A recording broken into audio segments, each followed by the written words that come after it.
Hello, everybody. This is M. Cool and I am back for the second edition of Notes from the Art of Leadership book, co-authored by myself and the good Dr. Taka Ma'at Kilimanjaro. And I'm going to get right at it. I'm going to go to page 61, chapter 6. Here are my thoughts on real world leadership, my successful formula. So let's go to page 64, and there is about 5 notes that I made, categories that I made about what could be some of the things we need to look at as leaders trying to gain a foothold in world leadership, and what would be the challenges. So number 4 would be one of those challenges, and it's called political polarization. And I will read from the book, page 64, political polarization.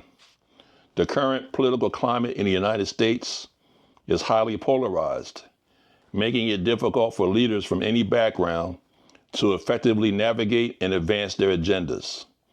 For African leaders, this can mean facing additional challenges in advocating for their communities and implementing meaningful change. So let's just delve into that real quick, just for a few minutes. Political polarization. If we look at what's going on now in the political climate for the country, forget about the neighborhood, forget about our particular social situation as Africans. Let's look at the national situation right now.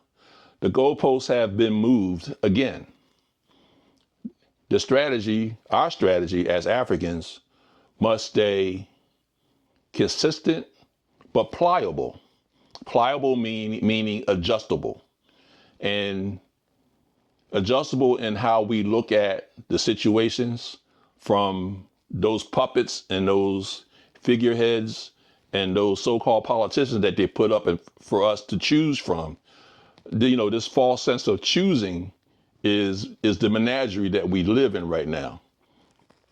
Biden, for instance, our so-called president, the issue with him was age. He's now been pushed out due to a very visible loss of cognitive skills. And that had came back to bite him when he did that, obviously, when he did that debate with Trump. And age is obviously an issue. So he's been pushed out because the Democrats want to win. Trump, age is an issue. However, he does not show this so-called very visible loss of cognitive skills. He's still boisterous. He's still callous. He's still idiot, and all those things that we can throw into the into the bucket. So we look at their political histories. Very easy thing to do. Look at the political histories. Now, Kamala Harris, who has now been nominated and has gained, more than likely, the Democratic Party's nomination to run for the presidency. What is it about Kamala Harris that makes her so attractive? We have to remember one thing: the political history. Just look at her history. We will know that none of these people, Biden, Trump, Kamala Harris, I would say Obama from, before Biden, all these people have been not friends of African people, and they will continue to not be friends of African people. Look at the political histories. This is what African leadership should push for our people, not to be falling for the okie doke every damn time. African leadership is even more critical and is critically needed than ever before. National politics, to be quite honest, will never be our field of play. We need to look at the socially viable issues in our communities. Can we go as high as state? Yeah, I guess we can go as high as the state platforms. And they affect us more directly than the national platforms do. And more than likely, and most likely, the local governmental controls and politicians are the ones that we should be concentrating on. Now, is going back to the national politics, is it possible for the creation of a national political party, that is geared towards serving African people now or in the future?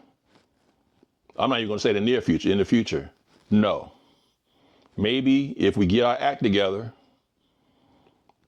a generation or two, maybe that can be realized, and maybe we can be a player on a national playing field. Maybe. The only way we can get there is if we start doing the basic fundamental things that Africans need to do. We need to have a cohesive set of moral guidelines. And it has to start with the implementation of a national rites of passage program. And it has to be guided by a vetted elders council. This is going to take a lot of work, but political polarization is very real. And we're going to continue to be politically polarized as long as we keep falling for this nonsense. And all it's going to take is for Kamala Harris to come out with some hot sauce and some some collard greens and some chicken, and everybody's going to love her. Everybody's going to love her. But that's another story. Okay, so that's what I got. You can tell that you can take any one of these things that I have in the book, and these are just 5 representations of what our challenges would be. This is only one of them. But we can have these conversations amongst us, and true African leaders will guide us in the right direction and take us in the right path to come to some kind of solution. And it's going to have to be a multi-generational thing.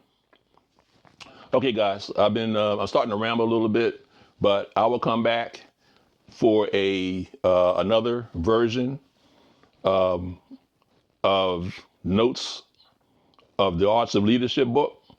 And I hope you guys are well. Take care of yourself. Abibifahodie.